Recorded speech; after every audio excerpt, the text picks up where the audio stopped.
go.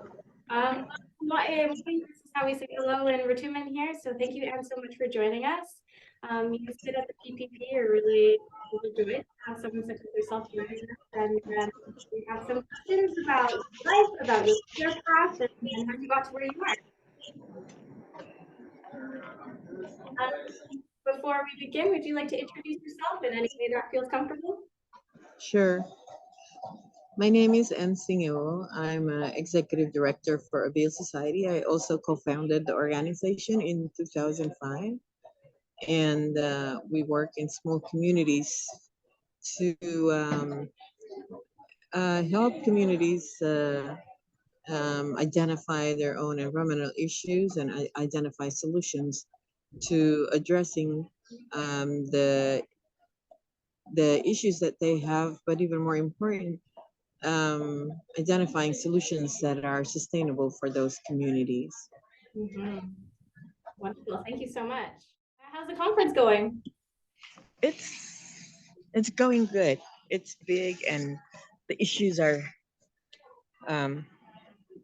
similar but different. Yeah. Good intercultural exchange then. Mm-hmm. Well, for our second question, it's a bit about the beginning. If you can kind of tell us how you got into your career path. And that can include both Indigenous knowledges and academics and career professional experiences. Sure. Well, I think that when we started the organization, we thought that we would just be putting in volunteer times when we could to provide environmental education of some sort. We weren't quite sure how and why was going to be the approach in the long run. And we had an idea that it was needed, that environmental education was needed. We saw that there was an increased disconnection between the people and the natural environment. And I think that was true most, especially around the central area of Koror, where it was getting more developed and access to natural environment was becoming more limited. But it was still available within the rural areas of Palau. And so we decided that we would use a rural community area as a base for the education program, where the entire community and environment basically is turned into a classroom. And the idea is really sort of like you cannot teach somebody to protect something they don't know about.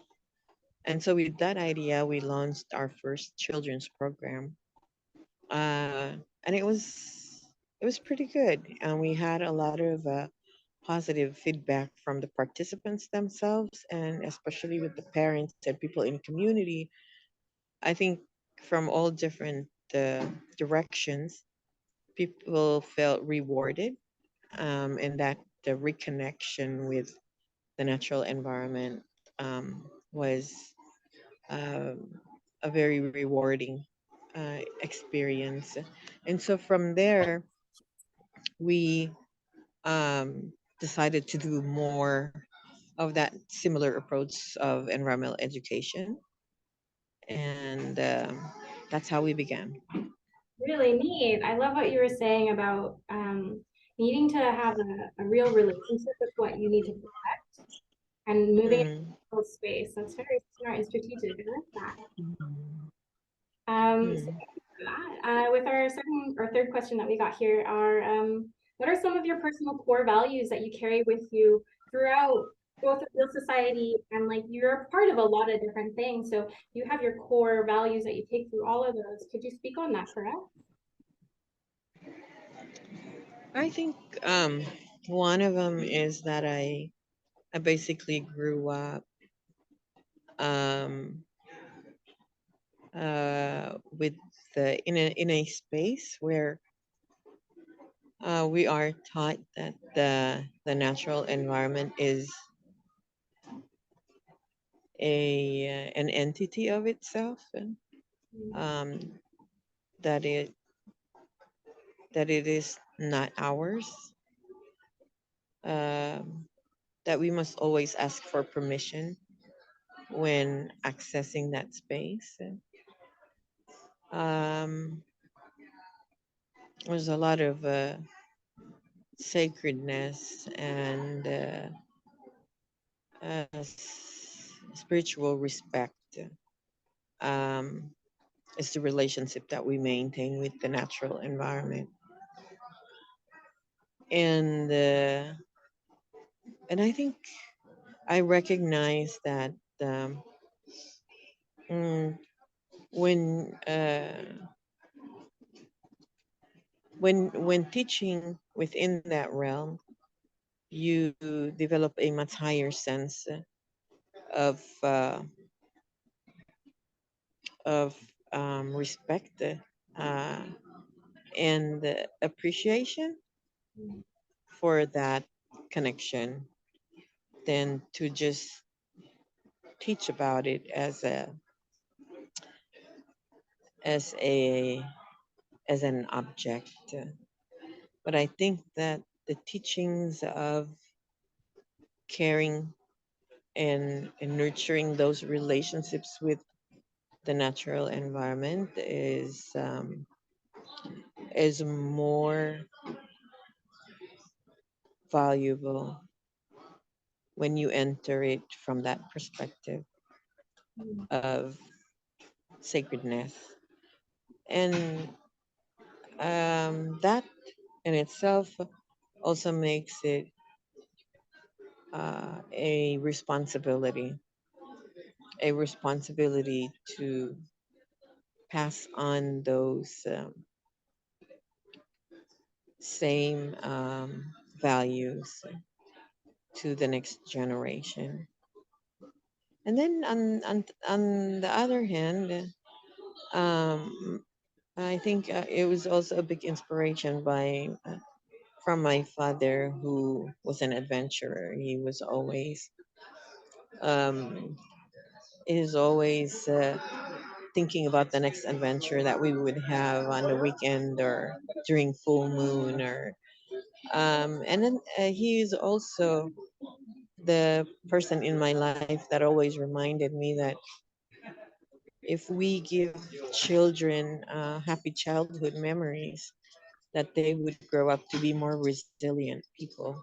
And I think those are sort of the inspiration, and also growing up where we still had access to the natural environment and knowing how special that relationship could be. Those were the things that inspired me to do the work that I do today. Lovely. Very powerful words on sacred. Thank you.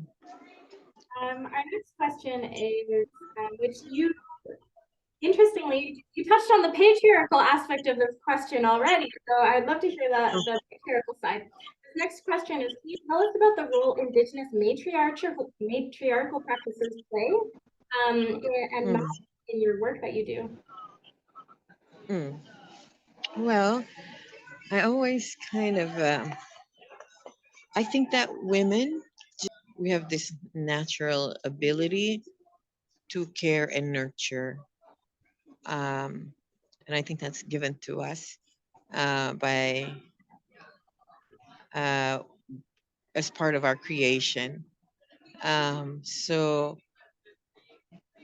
as leaders, we just have that motivation, a higher sense of motivation and inclination to take care of lives and to take care of things, people's lives, natural environment, health, education, things that nurture the growth of a life, I think, is just sort of built into our DNA as women. And I just think that we are a better leader in that aspect. I think that men are created to do just the opposite, where they're more inclined to talk about building infrastructures and talk about economical development and maybe going to war. But I think women are the opposite. And I think we were created to be such that we bring balance into life. I Yeah. hear a lot of balance in what you're talking about, referencing your dad's imprinting of values of protection and adventure, and then caring and nurturing, and how those put you together as a holistic, amazing leader in that sense of balancing these two. I think Mm. both Sid and I really relate to that. We've had a lot of talks about presenting and leadership and how gender roles and all of those things work together and what our roles are. So thank you for that. Mm. I'm Um, glad. so I want to talk a little bit more about specifically Palau. So how does your Pacifica ancestry affect your role in climate action? Can you say that again? How does your Pacifica or Palauan identity and Oh, ancestry affect your role in climate action? well, I mean, first of all, if anybody wants to experience the impact of climate change, just come to Palau. um, we have small communities, particularly, I think most of our communities in Palau are concentrated in the coastal areas. And so it is the community lives that are most affected by climate change because they live it every day. And because we are a people uh, that live our lives so closely connected to the natural environment, we are most sensitive to the changes, um, because we we spend our time uh, paying close attention to the evolving and the changes in our natural environment,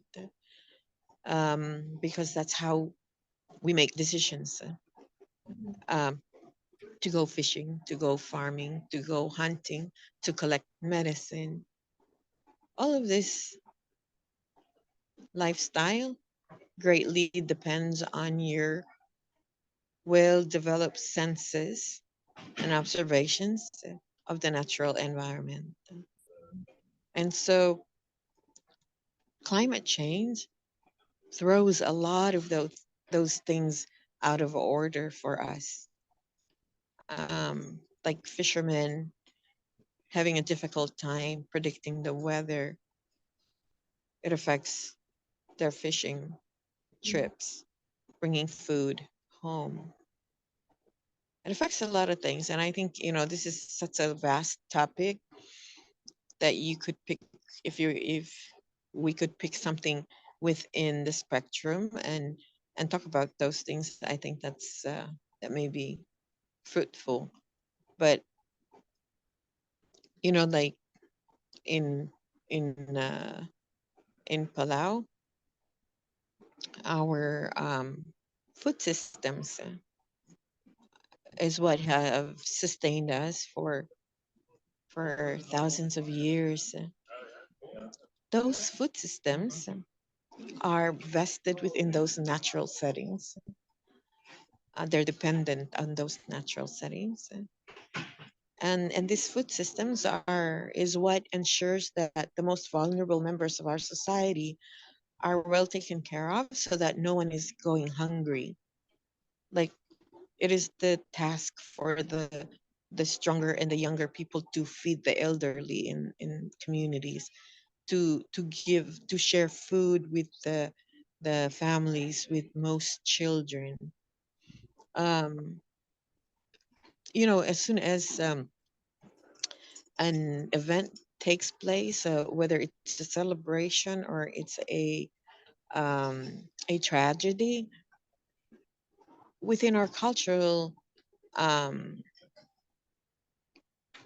design, we already know what our roles and functions are within that event. Uh, and whether you're responsible for the food or you're responsible for the starts or you're responsible for the protein or logistics. And that food system within those culture is what sustains our societies for as long as it has. Mhm. But it is largely vested in those natural knowledge, traditions. And so when those things are interrupted, that interrupts a social system. And furthermore, it interrupts our food security. Like we're having typhoons in in April. This is unheard of Mhm. because typhoon seasons for Palau is from September till January. Wow. And so April is actually the time in our seasons where trees are fruiting and flowering. Mhm. And so that completely wipe out the entire um, food system for that year. We have fisheries where men go out based on their knowledge of the aggregation season of fish. And those aggregation is really um a time for them to go out effectively and harvest that fish. They're not happening. The aggregation is not happening, and that's just because the tide is not going low enough. And a lot of this aggregation is based on the cycle, the lunar cycle, when the current is extremely strong. Um, and that happens like as the tide during in a low tide event, and as the tide turns around and starts coming in, it is at that certain point where the current is really strong, where the aggregation is happening. Well, the tide is not going low enough, and so the aggregation is not happening anymore, and that throws off an entire fishery. So, if anybody began speaking about the effects of climate change, it is the Pacific Islanders who live within that. It's not like we are standing from one side, observing the changes happening on the other side. It's We are part of that system. So the changes we are going in through those emotions right now. Um, and I think that it is the traditional knowledge of the ocean, of the forest, that have that sharp sense that can name the changes that are happening on the ground. But even science right now, science is really slow. And so even when those observations are brought into the main spaces for these types of conversation, it's difficult for science to accept those observations because they still need to go out and do their own testing and researching before they can even come to that conclusion. And a lot of times by then, it is much too late to do something about it. So I think that we need to, from that part of our communities, we need to rise up. We need to collectively voice our concerns and uh, advocate for um, a better response to the lives that are being affected on the ground. Mhm. Yeah. Very well said. Some great examples you gave there. And I Mm. do want to dive into some specifics actually with our next question is if you can explain to us how you were able to create the marine sanctuaries. Mm. Yeah. The marine sanctuary is the Palau National Marine Sanctuary, was just kind of given that name. Uh, it was just given the name. But we have so many of those smaller ones, closer inner reef areas, and the it's not too foreign. It is just really based out of our traditional practices of BUL, and that's the natural resource management strategy, traditional strategy of um, giving time and space for the natural environment to heal itself, and so it can take care of us. Um, that's all. That's all it is. Mhm. Really, we just took that same concept and applied it at a larger scale.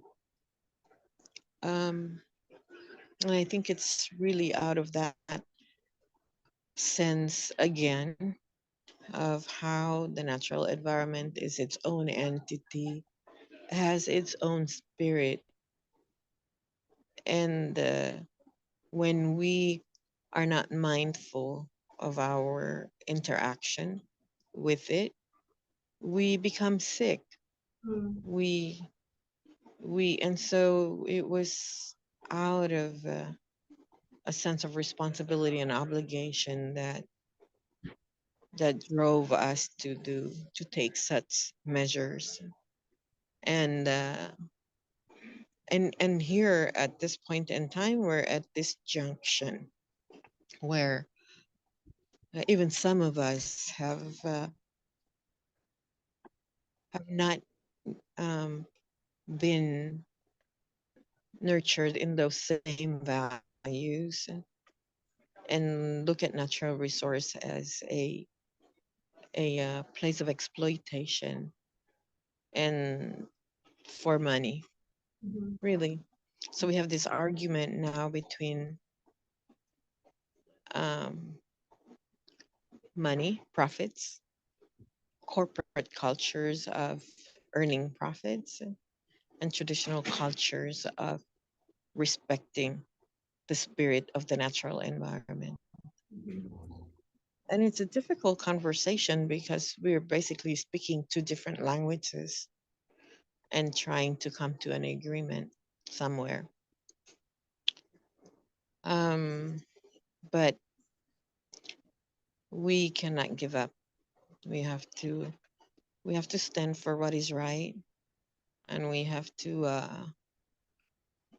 understand that the money is not is not part of that matrix of being a a caretaker or guardian or people of traditions and natural environment relationships. Yeah. Mhm.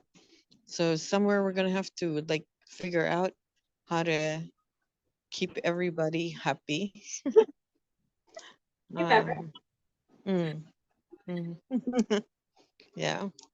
Very true. So, in terms of your campaign that you're working on, what kind of like policy changes or things, like what are some of the tangible things that you're really hoping to instill in there with the campaign that you're running? For the The, sanctuary. the election? I think Oh, so. for the I ran so many different campaigns. Yes. Yeah. Well, those are some of the things that I'm hoping to bring onto the that table is really because it is within us this sense of responsibility and obligation to manage resources so that the the so that it can continue. So perhaps we need to look towards our elder matriarchs for that kind of help and support and order. Yes, yes. Wonderful. Well, I think that's all the questions I have. So do you have any remarks or questions you'd like to add? Well, Anna, would you like to add? Yeah, no, I think we're good. Thank you. Thank you for being so patient.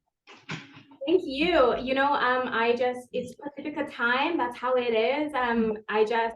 You just keep trying and eventually we'll sync up. And I just really trust in timing and that. So, and I think that also relates to our values of, you know, things will happen when everyone is ready to do them together.